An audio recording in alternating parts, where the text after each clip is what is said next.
They questioned her intelligence on national television, making snide remarks about her accent and past. Her eyes never wavered as she responded 12 words of pure truth, leaving absolute silence. A liberal talk show host thought she could humiliate Melania Trump, but her calculated attack backfired in a way no one saw coming.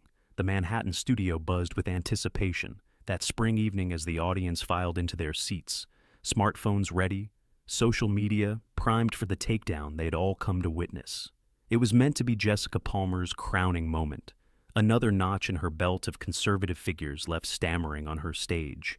The takedown queen, they called her. Her studio audience lived for these moments. The sharp-witted host, with her trademark purple glasses and cutting commentary, had built her career on viral clips of political opponents squirming under her relentless questioning, and tonight was supposed to be her biggest trophy yet. The former First Lady had finally agreed to an interview after years of declining invitations, and the network had promoted it for weeks. Melania Trump breaks her silence. Though everyone knew Palmer had no interest in what Melania might say, as this was about the trap, not the conversation. Backstage, the energy was electric. Producers huddled around monitors reviewing prepared questions, each one crafted to provoke, to unsettle, to create that perfect viral moment, while Palmer sat in her dressing room scrolling through her phone, a half-empty latte cooling beside her as her team made final adjustments to her tailored blazer.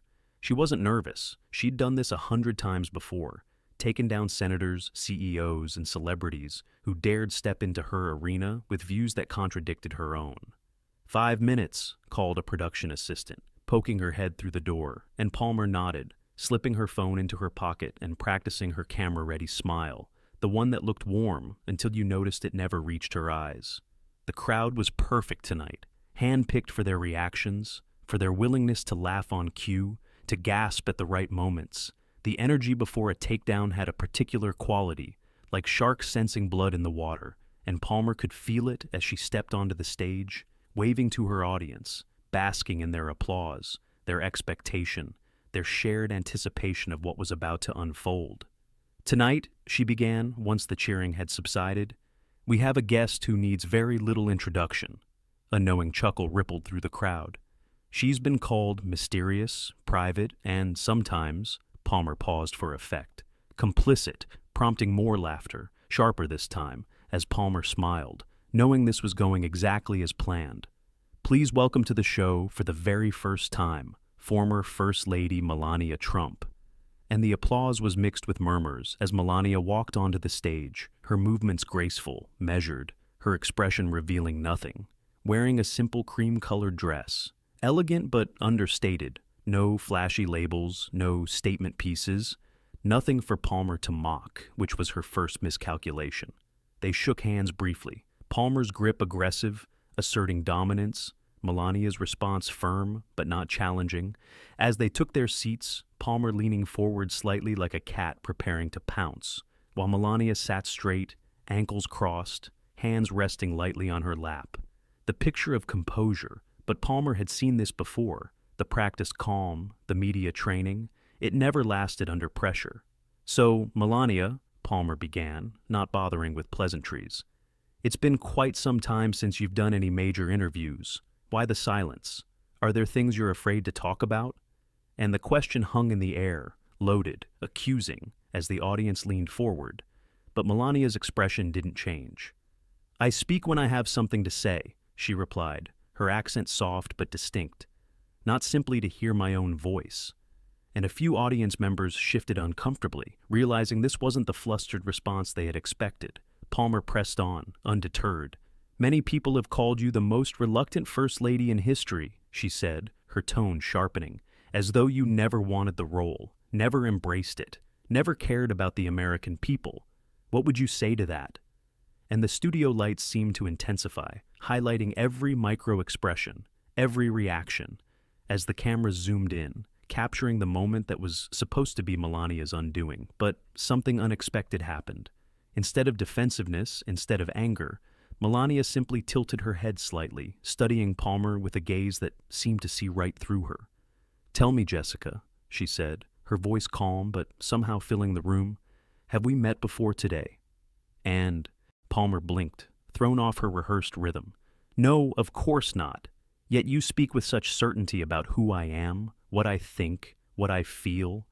And the audience was silent now, no cues needed, as Melania continued. "Isn't that strange, to believe you know someone you've never met?" And Palmer recovered quickly. She wasn't about to let control slip away. "The public record speaks for itself," she countered. "Your absence from many traditional First Lady roles, your controversial jacket choices, your silence during key moments, they tell a story." And Melania nodded slightly. "They tell a story, but is it my story or the one you've already written for me?" The question wasn't delivered as an attack, which made it all the more powerful, and Palmer felt the interview sliding away from her. This wasn't how it was supposed to go, so it was time to hit harder. "Let's talk about your husband then," she said, abandoning subtlety altogether. "How do you defend staying with someone who has been accused of—" "Before we continue," Melania interrupted, her voice still measured but firm, "I'd like to ask you something." And the studio fell completely silent, even the camera operators seeming to hold their breath. "Do you have children, Jessica?" Palmer frowned. "This interview isn't about me. I'm simply curious if you understand what it means to have your family dissected for entertainment." And the words hung in the air, Palmer feeling heat rising in her cheeks. This wasn't the defensive, easily flustered guest she had expected. "My audience wants answers," she insisted, her voice sharper now. "They deserve to know—" "What they deserve," Melania said softly, "is something more meaningful than manufactured outrage." And she leaned forward slightly for the first time, her eyes reflecting something that looked almost like compassion. "You invited me here to create a moment, not to have a conversation." And the audience stirred, uncomfortable with the truth being laid so bare, as Palmer glanced off stage, seeking guidance from her producers, but found only wide eyes and subtle head shakes. This was uncharted territory. "Let me share something with you," Melania continued, her voice now carrying a warmth that no one in the studio had expected. "Something I've never shared publicly before." And with those words, the trap Palmer had so carefully laid collapsed completely as the studio held its breath, waiting for what would come next. No one could have predicted the story Melania was about to tell, or how it would transform not just this interview, but the conversation around her for years to come. Palmer had planned for defensiveness, for anger, for stumbling responses. She had never prepared for authenticity, and that was her fatal mistake. The studio of the Palmer Hour was designed to intimidate. Everything from the lighting to the seating arrangements had been carefully crafted to give Jessica Palmer the upper hand. The set was modern, sleek blue panels with backlit accents that glowed like ice against darkness. Her desk positioned slightly higher than the guest chair, a subtle power move that forced visitors to look up at her. But tonight the studio felt different, charged with an electricity that made the production assistants move with extra purpose. Audience members shifting in their seats, leaning forward, whispering to each other. The usual pre-show music thudded through speakers, but couldn't mask the anticipation. This wasn't just another episode. This was the interview everyone had been waiting for. Beyond the stage, in the shadows of the wings, Jessica's executive producer Marcus paced nervously, checking his watch, then the monitors, then his phone. They'd prepared for months for this moment. Focus groups had tested the questions, researchers had compiled folders of potential weak points, psychological profiles, body language experts consulted, all to ensure that tonight Melania Trump would finally break, would finally give them the viral moment they needed. As ratings slipped against competing shows, Palmer needed this win. The network executives had made that clear. Marcus wiped his brow, adjusting his headset, and signaled to the floor director. 2 minutes. In the green room, Melania sat alone. She had declined the usual pre-interview hair and makeup touch-ups, the offer of refreshments, the small talk with producers designed to lower her guard. Instead, she'd requested privacy. Just 15 minutes to collect her thoughts. The room was intentionally cold, another tactic to make guests uncomfortable, to keep them off balance. But Melania showed no signs of discomfort. She sat perfectly still, eyes closed, breathing measured and deep, ignoring the muffled voices outside the door, assistants periodically peeking in, then reporting back to Marcus. She's just sitting there. What's she doing? Is she meditating? It unsettled them, this calm. They had expected nervousness, anxiety, maybe even fear. But the woman in the green room radiated something else entirely, something they couldn't name. Through the small television monitor mounted in the corner, she could hear the audience settling into their seats, could see Palmer at her desk, reviewing note cards, laughing with a production assistant, putting on the persona she wore like armor. Melania opened her eyes, glanced at the screen, then away. She had seen enough. She understood exactly what she was walking into. A young woman with a clipboard knocked softly, then entered Mrs. Trump, her voice betraying her nervousness. "We're ready for you." Melania nodded, rising gracefully, smoothing the fabric of her dress. "Thank you." She followed the assistant through the maze of corridors, past hurrying crew members who stared, then quickly looked away. The temperature dropped further as they approached the stage, the air conditioning blasting. Another deliberate choice to make guests physically uncomfortable under the hot lights. The assistant handed her a microphone pack. "If you could just—" She gestured awkwardly. Melania took it, attaching it herself with practiced ease. "Is good?" The assistant nodded, unable to meet her eyes. 30 seconds. From somewhere beyond the curtain, the announcer's voice boomed, introducing Palmer to applause, her monologue beginning, full of thinly veiled references, setting the tone, preparing the audience for what was to come. Melania stood still, her breathing unchanged, as the mentions of her grew more direct, more pointed. The audience's laughter sharper, hungrier. The assistant beside her fidgeted, uncomfortable with what was happening. "I'm sorry," she whispered, so quietly that Melania almost didn't hear her. Before Melania could respond, Marcus appeared, headset gleaming in the dim light. "Places now," he said crisply, not looking at Melania. "Everyone clear the wings." He tapped his earpiece, listening to instructions. Entrance on the second applause break. He finally looked at her, expecting to see anxiety, finding only stillness. It unsettled him. "You understand the format?" he asked. "We'll have 3 segments with breaks between." Melania nodded once. "I understand." Her voice betrayed nothing. On stage, Palmer was building to Melania's introduction. Voices from the control room echoed through Marcus's headset. Camera instructions, lighting cues, sound levels, everything had to be perfect. 10 seconds, he said, still watching Melania for any crack in the composure, any sign of the nervousness that should be there but wasn't. The audience burst into applause, mixed with murmurs as Palmer announced her guest. Marcus nodded sharply. "Go." Melania stepped forward, from darkness into blinding light.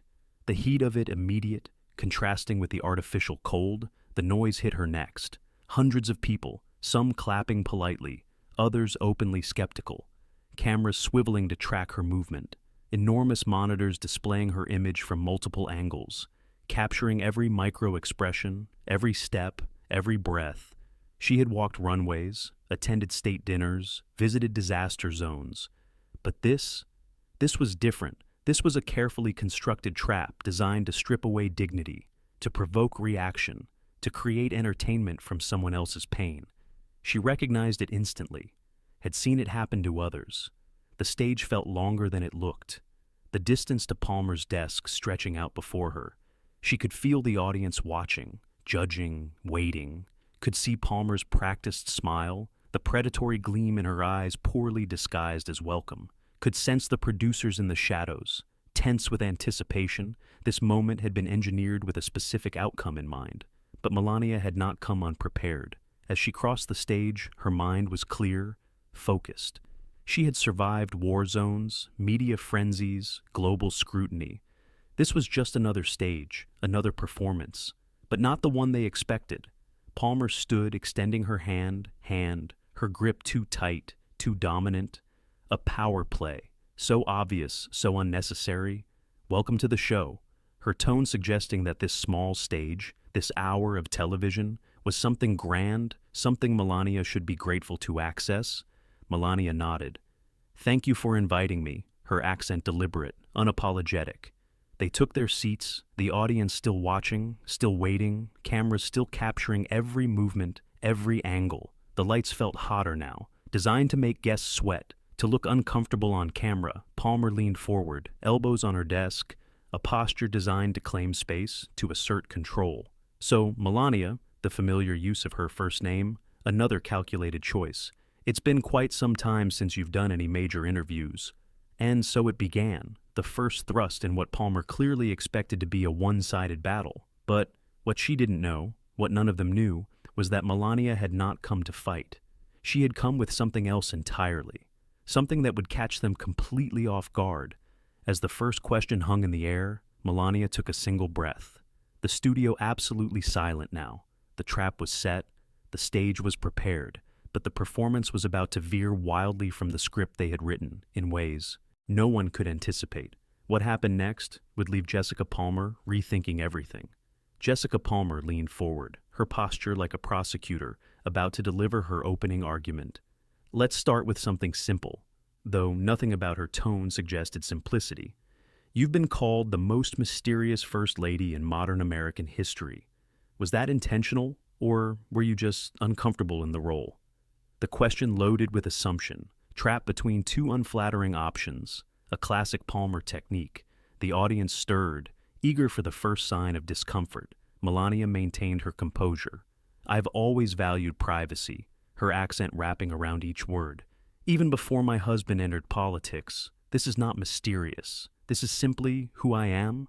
Palmer's smile tightened, not the defensive response she'd hoped for. She glanced at her notes, moving quickly to the next attack. Your Be Best campaign focused on children's well-being, particularly online bullying. Her tone sharpened. Many found that ironic given your husband's behavior on social media. Was it difficult championing kindness by day while sleeping next to its opposite by night?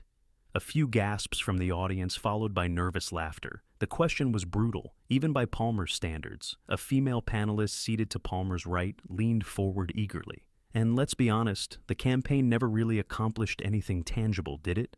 Melania turned her gaze to the panelist, her expression unchanged. What do you consider tangible when it comes to children's well-being?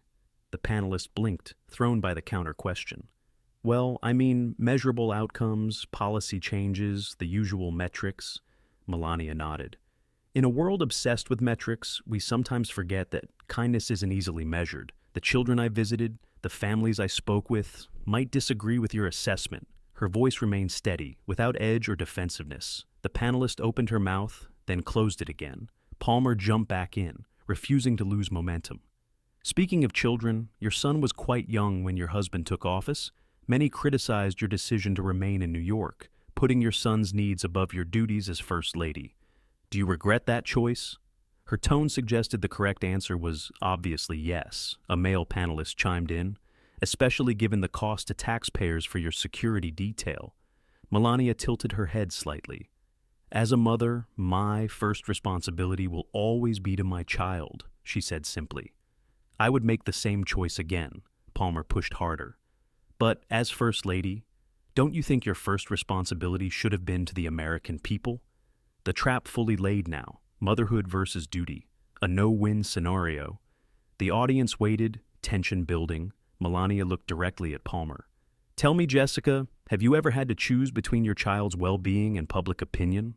Palmer stiffened. Again, we're not here to talk about me. Then perhaps we should be careful judging choices we've never had to make. The response hung in the air, quiet but powerful. Palmer's producer spoke urgently in her earpiece, advising her to move on. Your fashion choices as First Lady were often criticized, she continued, shifting tactics. Particularly the infamous jacket. Images appeared on screens behind them. The olive green jacket with white text reading, "I really don't care, do you?" The audience murmured. Palmer's smile returned. This was safer ground. What exactly were you thinking? Visiting detained immigrant children while wearing that message? Many called it cruel, tone-deaf, even heartless. The third panelist, a fashion journalist with sharp eyes, jumped in. It seemed deliberately provocative, like you were trolling the public, or was it just poor judgment? Melania glanced at the image, then back at Palmer. The jacket was directed at the media, not the children, not the public, Palmer scoffed. That explanation came after the backlash. It felt like damage control. She leaned forward, elbows on her desk. But let's move on to something more current. Her tone shifted, becoming deceptively casual. Your husband is again running for president, yet we've seen very little of you on the campaign trail. Are you not supportive of his candidacy, or is there trouble in paradise? The question hung in the air, loaded with insinuation. A female panelist smiled thinly. Or perhaps she's just tired of cleaning up his messes. Audience laughter, encouraged by the producers. Signal lights flashing, Palmer pressed on, seeing what she thought was vulnerability. Your silence during key moments has been interpreted as disapproval, or are you just waiting for a better prenup deal? More laughter, sharper now, crueler. Palmer was building momentum, feeling in control. Your marriage has been scrutinized more than most. The body language experts, the hand-swatting incidents, the separate bedrooms rumors, the alleged affairs. She paused for effect. At what point do you just walk away? The audience fell silent. Even they recognized this had crossed a line. Melania's expression remained unchanged, her hand still resting in her lap. This level of attack was exactly what she had expected. Palmer mistook the silence for weakness, for a breaking point. You've built a brand on elegance, on class, but at some point, doesn't staying become complicity? She delivered the question like a prosecutor's final argument, certain of conviction, the studio absolutely silent now. All eyes on Melania, waiting for tears, for anger, for something they could clip and share and mock. Melania looked at Palmer, held her gaze for a long moment, then did something unexpected. She smiled, not a defensive smile, not a tight-lipped expression of restraint, but something genuine, almost compassionate. You've asked me about 17 questions in the span of 5 minutes, her voice soft but clear. Each one designed not to understand but to provoke. Have you considered that this approach might be why people don't open up to you? Palmer blinked, thrown by the calm observation. I'm simply asking the questions my audience wants answered. Melania nodded slightly. Are you sure it's the audience that wants these answers, or is it you, Jessica? Palmer's expression tightened. This wasn't following the script. Let me share something with you, Melania continued, her voice changing subtly, warmer now, more present. I've sat across from people like you before, who believe they already know who I am, what I think, what my marriage is, but they never ask the questions that might challenge their assumptions. Palmer shifted in her seat, uncomfortable as prey suddenly aware of the predator.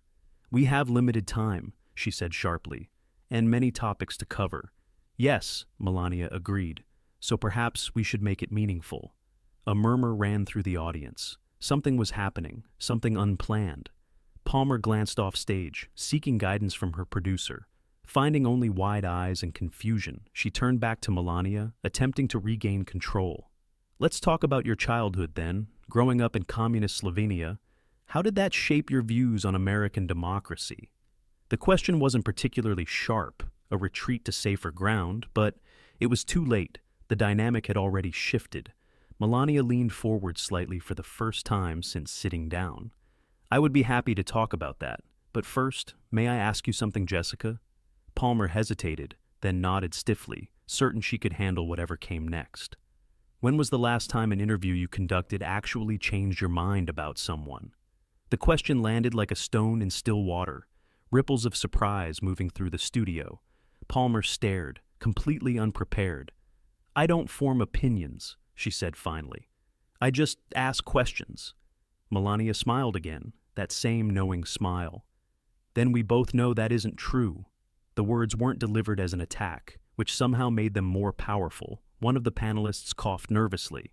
Another shuffled papers. Palmer's producer was speaking rapidly into her earpiece now, but she barely heard him because something was happening, something she hadn't experienced before on her own show. She was losing control, and what came next would leave her completely speechless. For a moment, the studio felt suspended in time, cameras still rolling, audience still watching. But something had shifted. Melania's gaze drifted slightly as if seeing beyond the bright lights, beyond the hostile questions, her mind traveling back to a place few in this room could possibly understand. When I was a little girl in Slovenia, she began, her voice soft but clear. My mother would tell me something that I never forgot. Palmer shifted uncomfortably. This wasn't part of her plan, but interrupting now would only make her look worse. She said that dignity cannot be taken, only surrendered. Melania's accent seemed more pronounced now, not from nervousness, but from connection to memory. This was during communist times, when saying the wrong thing could have real consequences, not just angry tweets. A few nervous chuckles from the audience, but most remained silent, captivated by this unexpected turn. We lived in a small apartment in Sevnica, Nothing like the golden towers people associate with me now. Her eyes refocused on Palmer. This surprises you, perhaps, that I wasn't always surrounded by wealth? Palmer tried to look unfazed. I'm familiar with your background. But knowing facts is not the same as understanding, Melania responded. Just as seeing photos of someone is not the same as knowing them.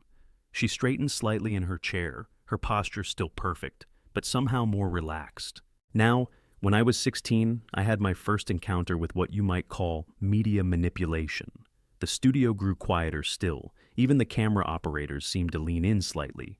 A local newspaper wanted to feature young people with promising futures. They asked me about my dreams, about life beyond Slovenia.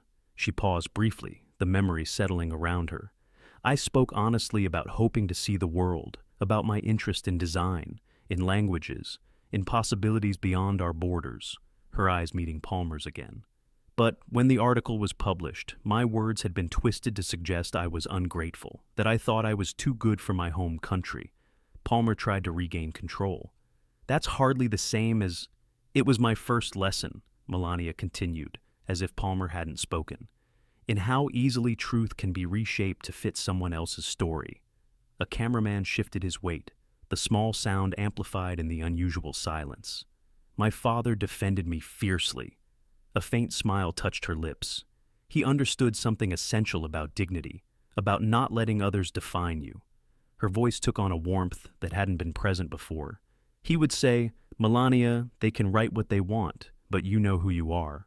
The use of her birth name in her native pronunciation created an intimacy that caught everyone off guard. When I came to America, she continued, I carried that lesson with me through my modeling career, through the early days of fame, through the White House years, and every attack since. She looked directly at Palmer now. I recognize what you're doing, Jessica, because I've seen it for decades. The trap disguised as conversation, the questions designed to wound, not to understand. Palmer stiffened. I'm simply doing my job. Your job, Melania repeated thoughtfully. Is it your job to dehumanize people who think differently than you? The question hung in the air, not aggressive, not defensive, just quietly devastating. Let me tell you about another moment, Melania said before Palmer could respond. Something I've never shared publicly. The producer's voice crackled urgently in Palmer's earpiece. Let her talk, sensing something valuable, even if it wasn't what they'd planned. During my husband's presidency, I received a letter from a woman in Michigan. Melania's voice softened. She wrote that she had hated me for years, based entirely on headlines, on snippets of interviews, on assumptions about who I must be. She paused, the studio completely still now. But her daughter had been diagnosed with a rare illness, and somehow, through research for treatment options, she discovered the hospital visits I had made that weren't covered by major networks. Melania's expression remained composed, but her eyes held something deeper now, something genuine. This woman wrote to me saying, I was so certain I knew who you were, and I was so completely wrong. Palmer swallowed, visibly uncomfortable with the direction this was taking. We don't have to. I keep that letter, Melania continued, as a reminder that the loudest voices often come from those who know the least about you. She tilted her head slightly, studying Palmer's expression. Have you ever been completely wrong about someone, Jessica? Palmer's producer was silent now. No more urgent instructions, no more suggested redirections. Even he recognized the moment unfolding before them. We all make judgments, Palmer finally managed, her usual confidence wavering. It's human nature? Yes, Melania agreed. But there's a difference between judgment and deliberate misunderstanding. She leaned forward slightly. Do you know what surprised me most during my time as First Lady? Palmer could only shake her head. How many journalists would ask me questions with the answers already written before I said a word? Her gaze swept across the panelists, who suddenly seemed fascinated by their note cards, including everyone on this panel. One of them had the grace to look embarrassed. I remember a particular interview, Melania continued, where I spoke for 15 minutes about children's welfare initiatives, but the only quote used was taken out of context to make it seem like I didn't care. She shook her head slightly. At first it hurt to be so deliberately misunderstood, but then I remembered my father's words. They can write what they want, but you know who you are. The audience was utterly silent now. No producer-prompted reactions, no laugh track, just people listening, truly listening, perhaps for the first time. When my husband decided to run for president, Melania said, her voice steady, I knew what it would mean for our privacy, for our family, for how I would be perceived. She straightened the sleeve of her dress, a small gesture that somehow conveyed strength. I had lived in America for years by then, had built a life, a career, had become a citizen through the proper channels, something I'm deeply proud of. Her eyes met Palmer's again. But suddenly, none of that mattered. I was reduced to headlines, to sound bites, to assumptions based on who I had married rather than who I was. Palmer glanced at her notes, then pushed them aside, recognizing they were useless now. But you must have expected scrutiny, she said, a last attempt at regaining familiar ground. Public life comes with public opinion. Melania nodded. Scrutiny, yes. Dehumanization, no. She looked past Palmer, directly into the main camera, as if speaking to every viewer. I've been asked thousands of times about my husband's words, his policies, his controversies, as though I'm merely an extension of him with no thoughts of my own. Her voice remained measured, but carried a new strength. But I have never once been asked what I hope for America's children, what I've learned from visiting hospitals, schools, communities in crisis, what I believe about the country that welcomed me as an immigrant and that I proudly call home. She turned back to Palmer. Until that changes, until you're interested in understanding rather than attacking, these conversations will always be exactly what you've made them. The silence that followed was unlike anything the Palmer hour had ever experienced. It wasn't tension or awkwardness or even shock. It was recognition of a truth too powerful to deny. Palmer's producer spoke again in her earpiece, his voice subdued. Go to commercial.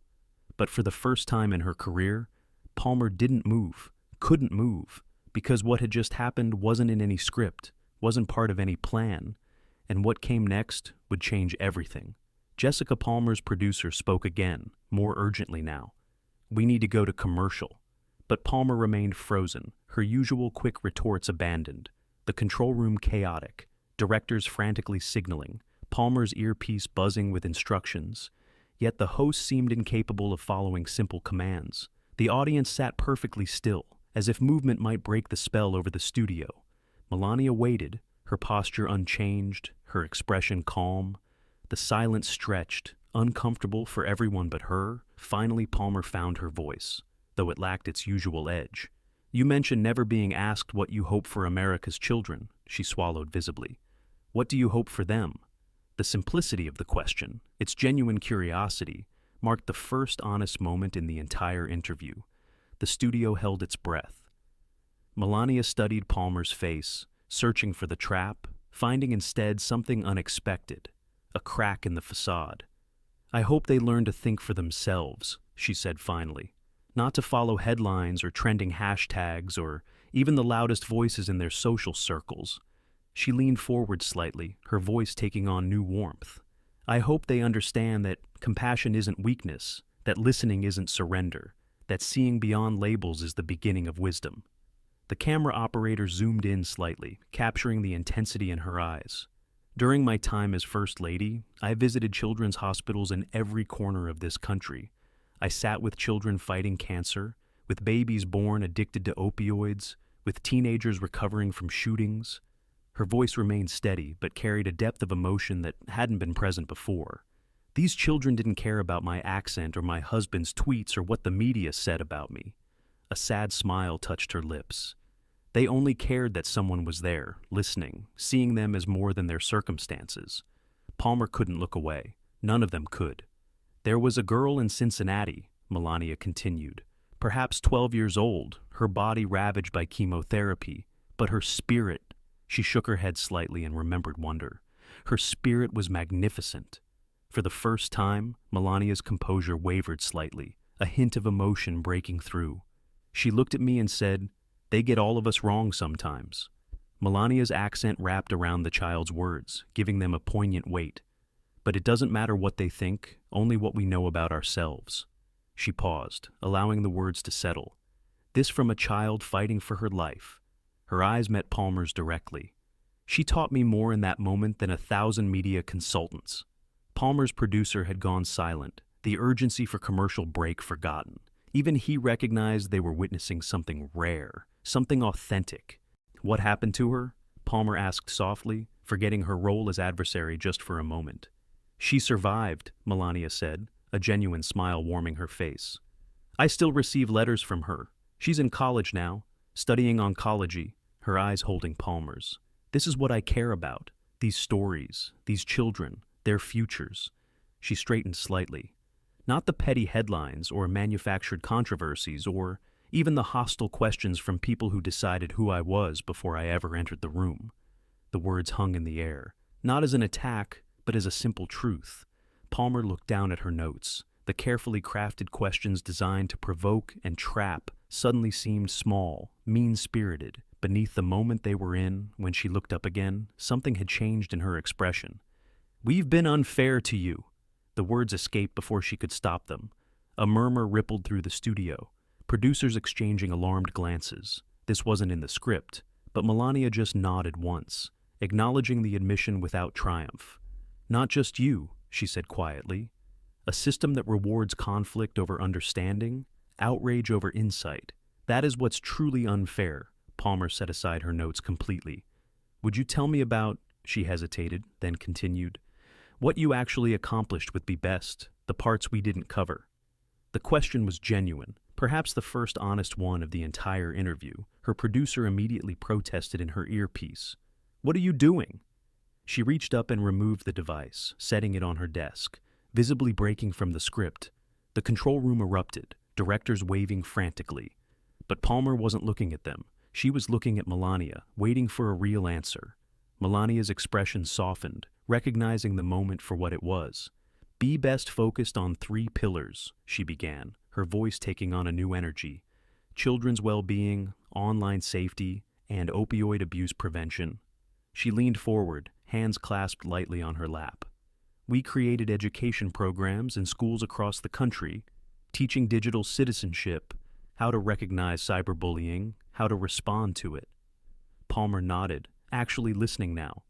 "We worked with tech companies to develop better protections for young users, partnered with hospitals to improve care for babies born with neonatal abstinence syndrome." Melania's passion for the work became evident in her voice, in her expressions.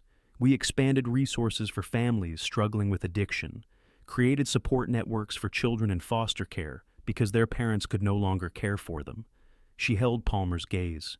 "These aren't headline-grabbing initiatives. They don't fit into tweet-sized summaries or drive angry debate, but they change lives." Palmer nodded slowly. "Why didn't we hear more about this?" "Perhaps because," Melania replied without bitterness, "conflict drives ratings more than compassion." The words settled over the studio, over Palmer herself, like a revelation she couldn't deny.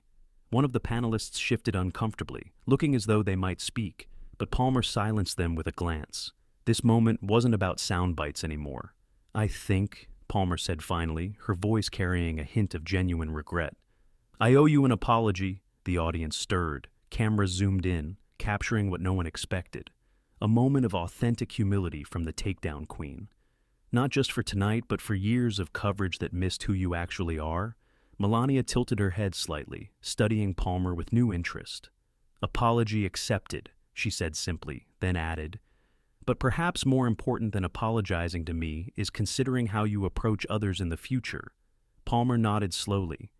"I became successful by creating viral moments, by asking the questions that make people uncomfortable. That's the currency of my industry," she admitted. "But tonight I realize there's a difference between challenging someone's ideas and attempting to strip away their humanity." In the control room, executives were frantically calling network higher-ups. No one knew how to handle this unexpected development. This wasn't damage control. This was transformation happening live on air to millions of viewers. "We still have differences," Palmer continued, finding her way carefully through unfamiliar territory. "Political, philosophical, social, but those differences don't require that I treat you as an enemy." Melania nodded, a genuine smile touching her lips.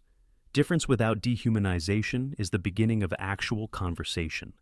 The studio felt different now, the tension replaced by something more thoughtful, more genuine. A cameraman wiped his eye quickly, thinking no one noticed. A production assistant stood motionless, clipboard forgotten in her hands. Even the panelists, so eager for blood earlier, seemed subdued, reflective.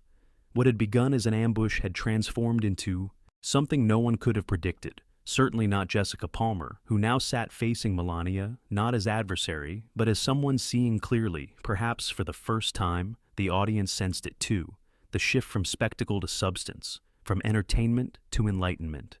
And what happened next would change not just this interview, but conversations across America.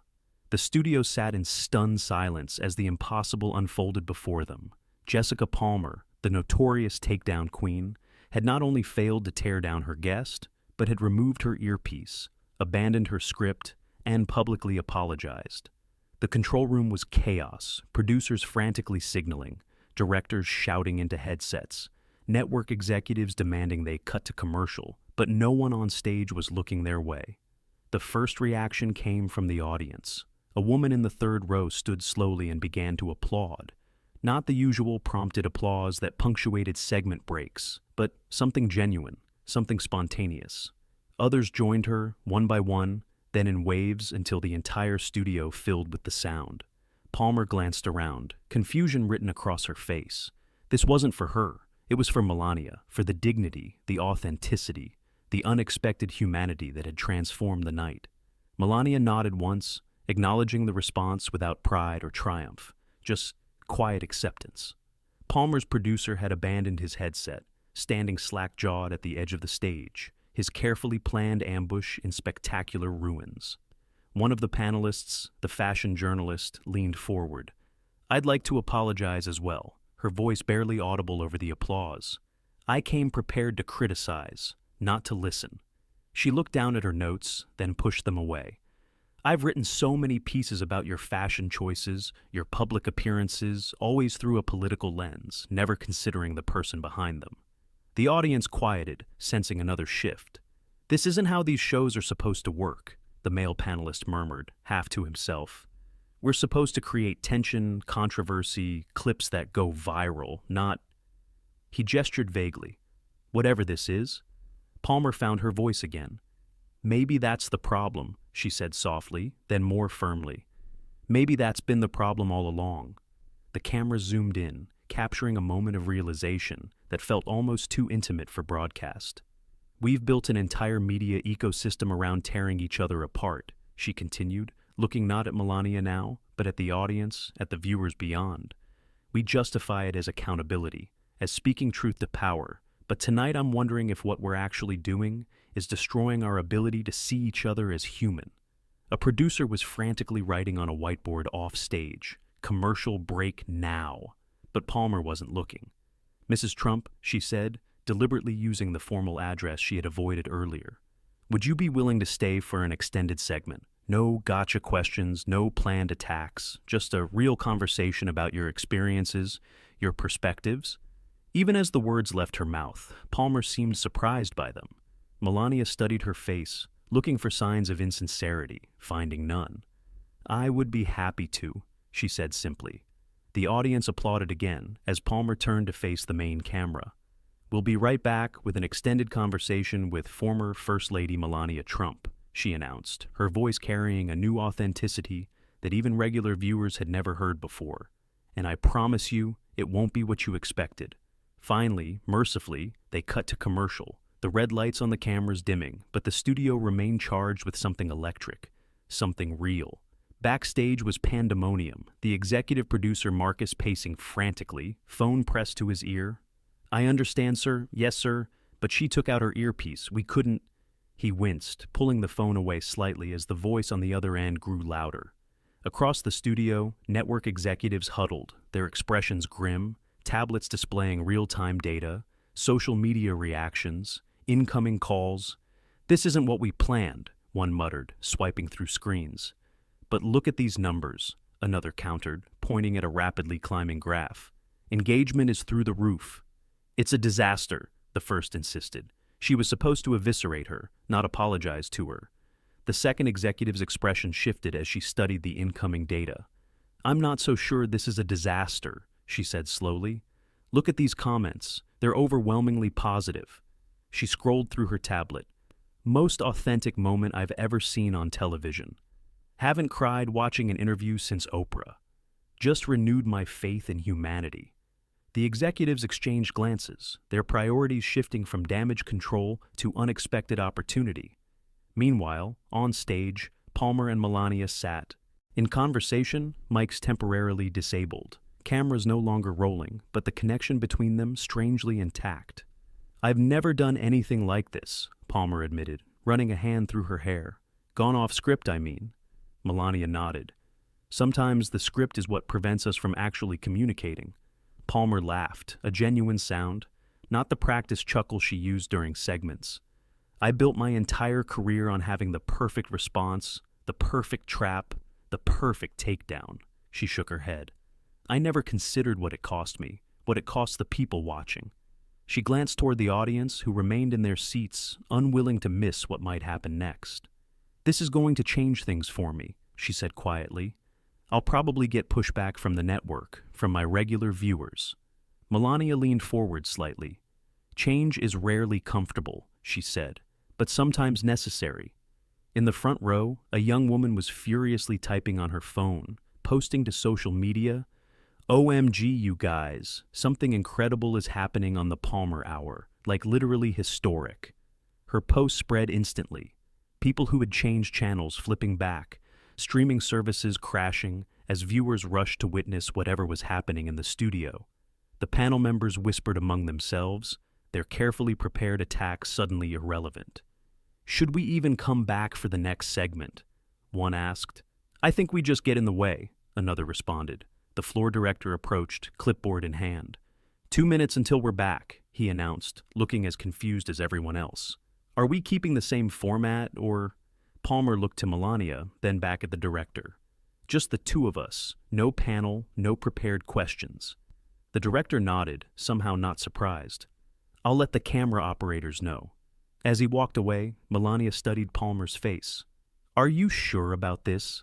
she asked quietly. "This is your show after all." Palmer smiled, a genuine expression that transformed her face. "I think tonight it became something else entirely," she admitted. "And honestly, I'm curious where it might lead."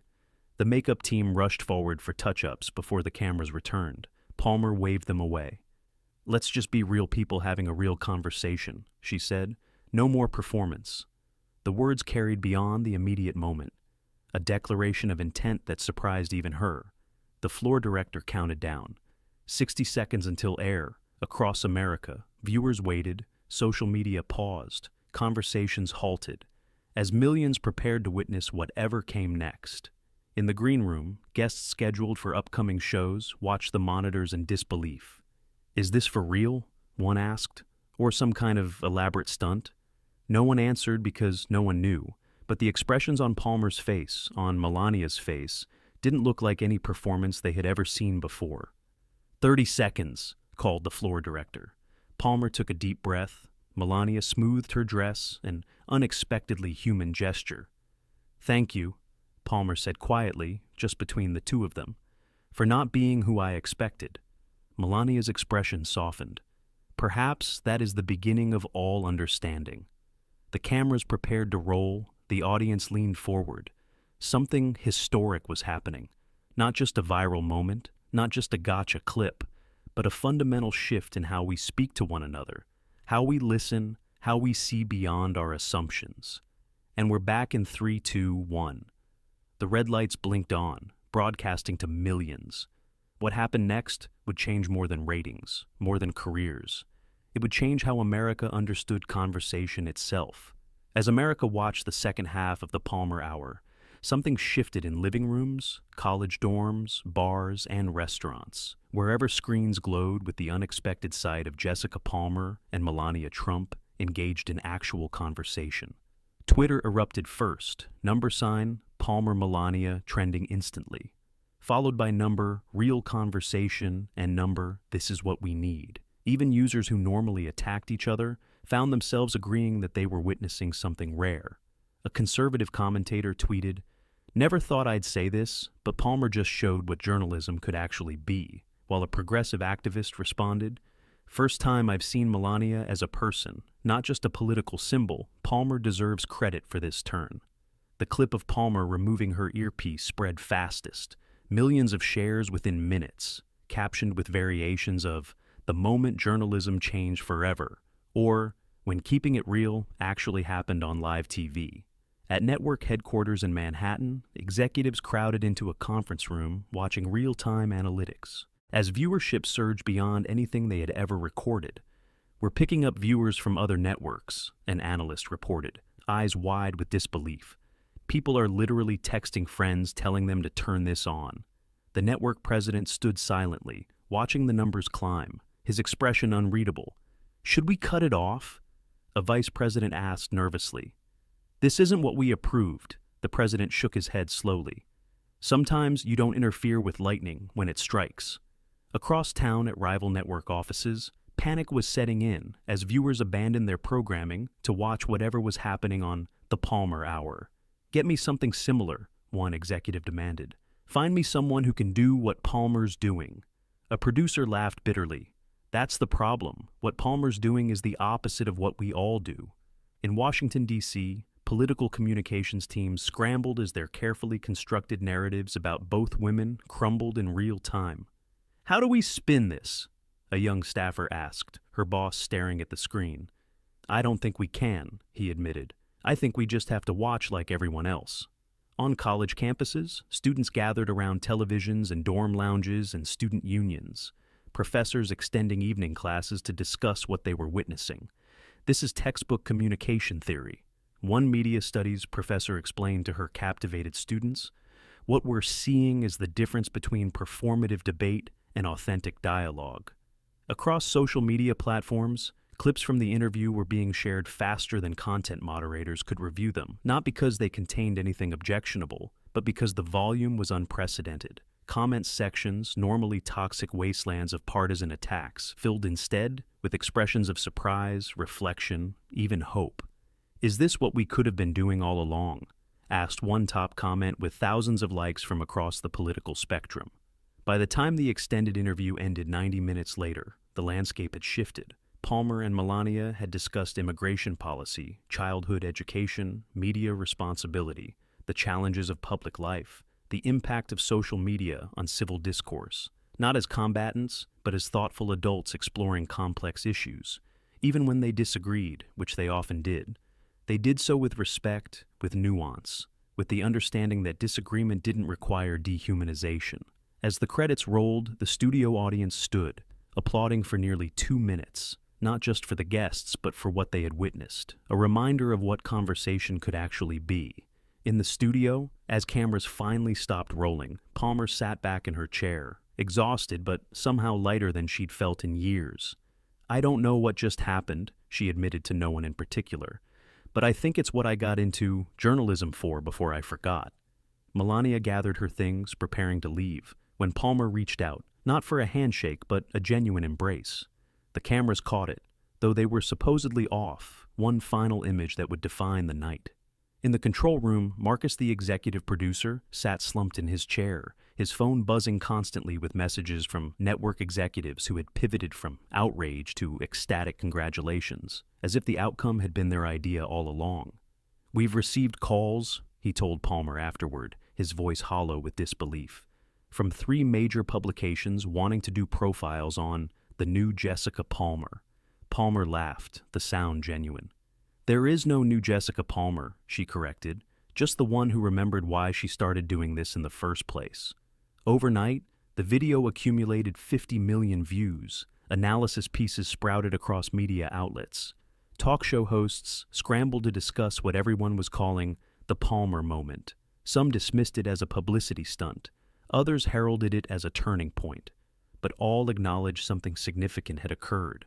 On one morning show, a media critic explained, "What makes this so remarkable isn't that Palmer was nice to Melania. It's that she abandoned the formula we've all become addicted to." His co-panelist nodded. "The performative confrontation, the gotcha moments, the clips designed for social media outrage, she walked away from the entire model that cable news is built on." By noon the following day, Palmer's social media following had doubled. But more surprisingly, the comments weren't divided along the usual partisan lines. People from across the political spectrum expressed the same sentiment. More of this, please. 3 major networks called Palmer's agent with competing offers, each one promising complete creative control for a new kind of interview show, something that prioritized understanding over confrontation, depth over sound bites. Even Palmer's harshest critics found themselves reluctantly impressed. A conservative commentator admitted on air, "I've spent years calling Palmer everything but a human being, but what she did last night took more courage than anything I've seen in media in the last decade." A progressive podcast host agreed. "I'm still processing it, but I think we just witnessed someone choose integrity over the easy path, and that's worth acknowledging regardless of politics." Colleges and universities began incorporating the interview into journalism curricula, communication classes, even conflict resolution courses. "This is what civil discourse can look like," one professor told her students. "Not the absence of disagreement, but the presence of respect." At her hotel the next morning, Melania received the news coverage with characteristic calm. She hadn't done the interview for headlines or to change public perception, but perhaps that had happened anyway. Her phone rang continuously with calls from people who had never shown interest in her perspective before, now suddenly eager to hear more. "Will you do more interviews?" her assistant asked, sorting through the requests. Melania considered the question. "Yes," she said finally, "but only where there is interest in conversation, not confrontation." The distinction was clear to her now, clearer than ever before, and somehow, improbably, it seemed clearer to others too. Back at the network, Jessica Palmer sat in her office, staring at the wall of framed magazine covers that documented her rise to fame, each one celebrating her takedowns, her brutal questioning, her refusal to let guests off the hook. They suddenly looked foreign to her, artifacts from a different career, a different person. She picked up her phone, scrolling through messages from colleagues, from friends, from strangers, all responding to "last night." "You've started something," one message read, "something important." She wasn't sure about that, wasn't sure about anything anymore, except that she couldn't go back to who she had been before that strange, unexpected moment when she'd removed her earpiece and decided to actually listen. The morning news was still discussing it, analysts debating whether it represented a cultural turning point or just an anomaly. But Palmer knew something had fundamentally changed, at least for her. She picked up her phone again, composing a text message to Melania. "Thank you for last night, for showing me that the way I've been doing things isn't the only way." The response came quickly. "Thank you for being brave enough to change course mid-journey. Few have that courage." Palmer smiled, setting down her phone and turning to her computer. She had a show to plan, and for the first time in years, she was excited about the possibilities. Not for conflict, not for viral clips, but for actual conversation. The kind that changes minds, opens hearts, and maybe, just maybe, heals divides. Across America, people continued sharing the interview, discussing it, learning from it. Something had awakened, a hunger for substance, for nuance, for seeing beyond labels, and what happened next would depend on all of us. 1 week after the interview that changed everything, Jessica Palmer sat alone in her apartment, watching the sun rise over Manhattan, coffee cooling beside her as she reflected on what had happened and what it meant, not just for her career, but for all of us. The interview had become more than just a viral moment, more than trending hashtags and media analysis.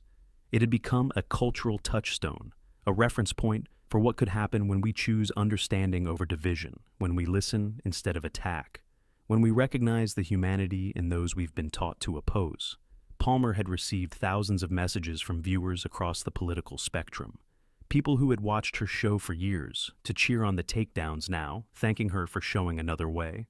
"I watched your show to feel superior," one viewer admitted, "to see my political enemies squirm, but last night I realized how empty that made me feel." Another wrote, "My husband and I haven't spoken about politics in 3 years. After watching you and Melania, we had our first real conversation since the last election." These messages moved her more than the ratings, more than the accolades, more than the competing job offers that continued to flood her inbox. Across town, in a penthouse overlooking Central Park, Melania Trump reviewed headlines about the aftermath, her expression thoughtful but unsurprised. She had lived long enough to know that moments like these can shift perspectives. can open doors long closed, but real change requires more than one conversation, more than one viral video, more than one trending topic. Still, something had started, something worth nurturing. Her phone chimed with a message from Palmer. "Having our first planning meeting for the new format today? Thank you again for the inspiration," Melania smiled, typing a simple response. "Remember, listening is a practice, not a performance." She set down her phone, turning to look out the window at the city below, the same city that had adopted her decades ago when she arrived with dreams and determination, but no guarantee of success. America had given her much, perhaps now, in her own way. She was giving something back, something more valuable than policies or programs. The reminder that behind our labels, behind our political affiliations, behind our accents and appearances, we remain human, complex, flawed, and worthy of dignity. Meanwhile, in living rooms and classrooms, in offices and online forums, something was shifting, subtly but significantly. The Palmer-Trump interview had sparked conversations about how we communicate, about what we've lost in our rush to divide and conquer, about what might be possible if we approached each other differently. A high school teacher in Ohio played clips for her students, then asked them to practice actual listening, without planning their responses, without checking their phones, without mentally dismissing the person speaking. "This is harder than it looks," one student complained. The teacher nodded. "Most valuable things are." A couple in Florida who had stopped speaking about anything meaningful years ago watched the interview together, initially to mock it, but found themselves in tears by the end. "I've missed you," the wife admitted, "even when you've been sitting right beside me." A community meeting in Michigan that had devolved into shouting every month for years began with the moderator saying, "What if we tried something different today? What if we actually listened to understand, not to respond?" The room fell silent. Then someone said, "Like that Palmer interview?" And heads nodded. Something had entered the culture, a possibility, a reminder, a challenge. Palmer understood this as she prepared for her new show, a format built around genuine conversation, deep listening, the exploration of ideas rather than the destruction of opponents. The network had been skeptical at first, worried about ratings, about maintaining the audience that had come for Bloodsport, not for understanding, but early numbers were promising, viewers were staying, newcomers were arriving. Something was building, something unexpected. Meanwhile, media trainers across the country were fielding new requests, not for the usual coaching on how to avoid questions, how to stick to talking points, how to win exchanges, but for something different. How do we have real conversations like what we saw with Melania and Palmer? Executives wanted to know. It wasn't universal, of course. Many shows doubled down on conflict and confrontation. Some commentators dismissed the moment as performative, as calculated, as a cynical rebranding, but something had changed, a door had opened, a possibility had emerged, and people were walking through. Melania received invitations to speak at journalism schools, to participate in forums on civil discourse, to write about her experience. She accepted selectively, not seeking the spotlight, but recognizing the opportunity to encourage something valuable. "We don't need to agree," she told a group of students at Columbia Journalism School, "but we need to stop enjoying the destruction of those who think differently." The words resonated beyond the auditorium, beyond the moment, because they touched something essential, something we had forgotten in our rush to choose sides. Palmer, too, found herself in unfamiliar territory, speaking not about winning arguments, but about the courage required to change course, to admit when the path you've traveled no longer leads where you want to go. "I built a career on confrontation," she admitted in her first column for The Atlantic. "I became famous for making people squirm, for the gotcha moment, for the viral clip. But I had forgotten something essential, the purpose of conversation." Her words sparked debate, some calling her brave, others calling her a traitor to the cause of accountability. But the conversation itself was different now, more nuanced, more thoughtful, more willing to explore the gray areas between absolutes. What had begun as an ambush interview had become something more, a moment of reckoning for a culture that had forgotten how to see beyond its divisions. The true lesson wasn't about politics, wasn't about the specific issues discussed, wasn't even about the participants themselves. It It was about the possibility that exists when we approach each other with genuine curiosity, when we listen to understand rather than to refute, when we recognize that disagreement doesn't require dehumanization. In living rooms across America, people watched the clips again and again, some trying to understand what had happened, others trying to learn from it, still others simply marveling at the rarity of authentic connection in a world of performance. The message was clear, and it transcended politics. It wasn't about who was right or who was wrong. It was about how we engage with those who see the world differently.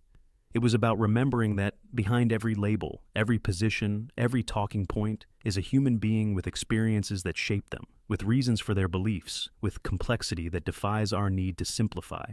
Perhaps that was the gift that Palmer and Melania unexpectedly gave us. Not answers, but a better way to seek them. Not agreement, but a more humane way to disagree. Not common ground, but the recognition that we share a common humanity regardless of our differences.